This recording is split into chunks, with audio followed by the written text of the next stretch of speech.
Hi friends, എല്ലാവർക്കും നമ്മുടെ ചാനലിലേക്ക് സ്വാഗതം. അപ്പോൾ നമ്മൾ നൈറ്റി പീസിൽ ഒരു ഫ്രോക്ക് കട്ട് ചെയ്യുന്ന വീഡിയോ ഇട്ടിട്ടുണ്ടായിരുന്നു. അപ്പോൾ അതിൻ്റെ പാർട്ട് 2 വീഡിയോ ആണ് കേട്ടോ ഇത്.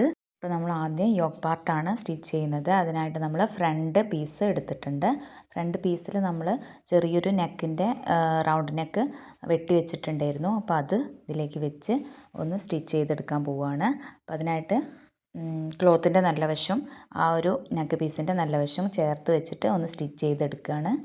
സ്റ്റിച്ച് ചെയ്ത ശേഷം അരികിലൂടെ ചെറിയ കട്ടിട്ട് കൊടുക്കുക. നമുക്ക് നന്നായിട്ട് നെക്ക് കിട്ടുന്നതിന് വേണ്ടിയിട്ടാണ്. അപ്പോൾ ചെറിയ കട്ടിട്ട് കൊടുക്കുക.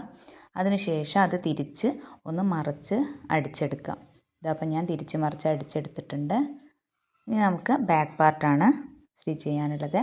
ബാക്ക് പാർട്ടിൽ നമ്മൾ ക്രോസ് പീസായിരുന്നു കട്ട് ചെയ്ത് വെച്ചിട്ടുണ്ടായിരുന്നത്. അത് ആദ്യം നമുക്കൊന്ന് ജോയിൻ്റ് ചെയ്തെടുക്കാം. അതിനുശേഷം മെയിൻ ക്ലോത്തിലേക്ക് വെച്ച് കൊടുത്ത് സ്റ്റിച്ച് ചെയ്തെടുക്കാം. ഇനി നമുക്ക് ബാക്ക് നെക്കിനും ചെറുതായിട്ട് കട്ടിട്ട് കൊടുക്കേണ്ടതുണ്ട്. അപ്പോൾ അവിടെയും കട്ടിട്ട് കൊടുക്കുക. അതിനുശേഷം നമ്മളിനി ഷോൾഡർ സ്റ്റിച്ച് ചെയ്യുകയാണ്. അത് കഴിഞ്ഞ ശേഷമാണ് ബാക്കിലെ പാർട്ട് നമ്മൾ മടക്കിയടിക്കുന്നുള്ളൂ. അതിനായിട്ട് നമ്മൾ ബാക്ക് പാർട്ടിലേക്ക് ഫ്രണ്ട് പാർട്ട് വെച്ച് കൊടുത്ത് ബാക്കിലെ ആ ഒരു നെക്കിൻ്റെ പീസ് ഒന്ന് മടക്കി വെച്ച് കൊടുത്ത് നമ്മൾ സ്റ്റിച്ച് ചെയ്തെടുക്കുകയാണ്. അങ്ങനെ ചെയ്യുമ്പോൾ നമുക്ക് കഴുത്ത് നല്ല വൃത്തിക്ക് കിട്ടുന്നതായിരിക്കും. അപ്പോൾ ഞാൻ അടിച്ചെടുത്തിട്ടുണ്ട്. ഇനിയാണ് നമുക്ക് ബാക്ക് പാർട്ട് ബാക്കിലേക്ക് മടക്കി വെച്ച് കൊടുത്ത് സ്റ്റിച്ച് ചെയ്യേണ്ടത്. അപ്പോൾ നമുക്ക് നല്ല വൃത്തിയിൽ തന്നെ നെക്ക് കിട്ടും. ഇനി സ്ലീവാണ്. സ്ലീവിന് നമ്മൾ ആദ്യം സ്ലീവിൻ്റെ അരികുവശം ഒന്ന് മടക്കി അടിച്ചെടുത്തു. അതിനുശേഷം നമ്മൾ ലോങ് സ്റ്റിച്ചാണ് ചെയ്തെടുക്കുന്നത്. ലോങ് സ്റ്റിച്ച് ചെയ്തെടുക്കുന്നത് നമുക്ക് ചുരുക്ക് കിട്ടാനതിന് വേണ്ടിയിട്ടാണ്. അപ്പോൾ അതുപോലെ ഇങ്ങനെ വലിച്ചു കൊടുത്താൽ നമുക്ക് ചുരുക്ക് കിട്ടും. ആദ്യം ഒരു ലോങ് സ്റ്റിച്ച് ചെയ്തെടുത്ത ശേഷം ഒരു നൂല് മാത്രം ഇങ്ങനെ വലിച്ചു കൊടുക്കുക. അപ്പോൾ നമുക്ക് നല്ല വൃത്തിക്ക് നല്ല ഭംഗിയിൽ ചുരുക്ക് കിട്ടുന്നുണ്ട്.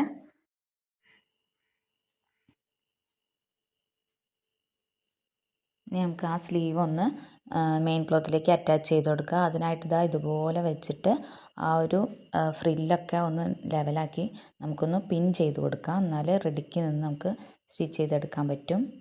അപ്പോൾ നമ്മളിവിടെ സ്റ്റിച്ച് ചെയ്തെടുത്തിട്ടുണ്ട്. ഇനി ഇതിൻ്റെ മുകളിലൂടെ ഒരു പതിച്ചടിച്ച് കൊടുക്കേണ്ടതുണ്ട്. നമ്മുടെ ഫ്രില്ല് നല്ല ഭംഗിക്ക് ഇരിക്കാൻ വേണ്ടിയിട്ടാണ് ഇങ്ങനെ ചെയ്യുന്നത്. ഇപ്പോൾ രണ്ട് സൈഡും നമ്മൾ സ്ലീവ് അറ്റാച്ച് ചെയ്തെടുത്തിട്ടുണ്ട്.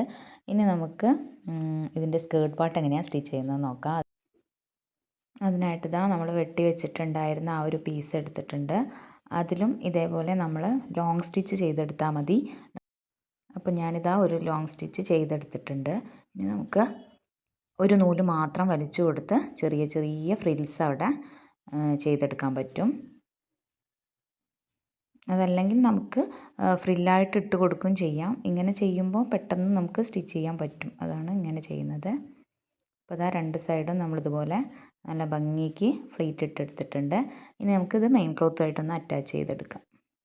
അപ്പോൾ ഞാനിവിടെ ഫ്രണ്ട് പാർട്ടും ബാക്ക് പാർട്ടും അറ്റാച്ച് ചെയ്തെടുത്തിട്ടുണ്ട്. ഇനി ബാക്കിൽ നമുക്കൊരു കയറ് വെച്ച് കൊടുക്കുന്നുണ്ട് കെട്ടുന്നതിന്. അപ്പോൾ അതിനായിട്ട് ചെറിയൊരു പീസ് എടുത്തിട്ടുണ്ട്. അത് നമുക്ക് നല്ല വശം ഉള്ളിലേക്ക് അകത്തക്ക വിധം വെച്ചൊന്ന് സ്റ്റിച്ച് ചെയ്തിട്ട് ഒരു ഈർക്കിലോ എന്തെങ്കിലും ഇട്ടിട്ട് ഒന്ന് മറച്ചെടുത്താൽ മതി. ഞാനിപ്പോൾ ഇവിടെ സ്റ്റിച്ച് ചെയ്ത് മറിച്ചെടുത്തിട്ടുണ്ട്.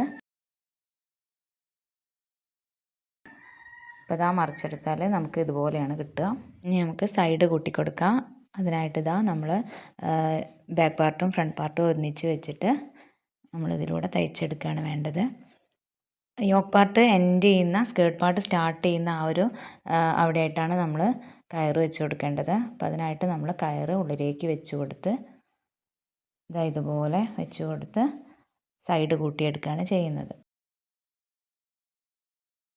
അപ്പോൾ നമ്മൾ രണ്ട് സൈഡും സ്റ്റിച്ച് ചെയ്തെടുത്തിട്ട് ഇനി താഴെ നമുക്ക് ഫ്രില്ലിട്ട് കൊടുക്കാനുണ്ട്. അപ്പോൾ താഴെ വശത്തിൻ്റെ നല്ല ഭാഗം വെച്ചിട്ട് നമ്മൾ ഫ്രില്ലിട്ട് കൊടുക്കുന്നതിന് വേണ്ടി 3 ഇഞ്ചിലുള്ള തുണിയാണ് വെട്ടി വെച്ചിട്ടുണ്ടായിരുന്നത്. അപ്പോൾ അത് ഇതിൻ്റെ മുകളിലേക്ക് വെച്ച് കൊടുത്ത് ഫ്രില്ലിട്ട് കൊടുക്കുകയാണ് ചെയ്യുന്നത്. ഇതിപ്പോൾ ഞാൻ ഇതിൽ കാണിക്കുന്ന പോലെയാണ് ഫ്രില്ലിട്ട് കൊടുക്കുന്നത്.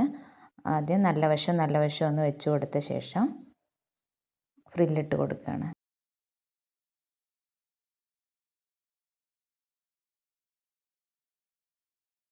അപ്പോൾ നമ്മുടെ സ്റ്റിച്ചിങ് ഇവിടെ പൂർത്തിയായിട്ടുണ്ട്. ഇങ്ങനെയാണ് നമ്മുടെ ഫ്രോക്ക് വരുന്നത്. അപ്പോൾ ഇത്രയേ ഉള്ളൂ ഇന്നത്തെ നമ്മുടെ വീഡിയോ. അപ്പോൾ നമ്മുടെ ചാനൽ സപ്പോർട്ട് ചെയ്യാൻ ആരും മറക്കരുത്. അപ്പോൾ എല്ലാവർക്കും താങ്ക്സ് ഫോർ വാച്ചിങ്.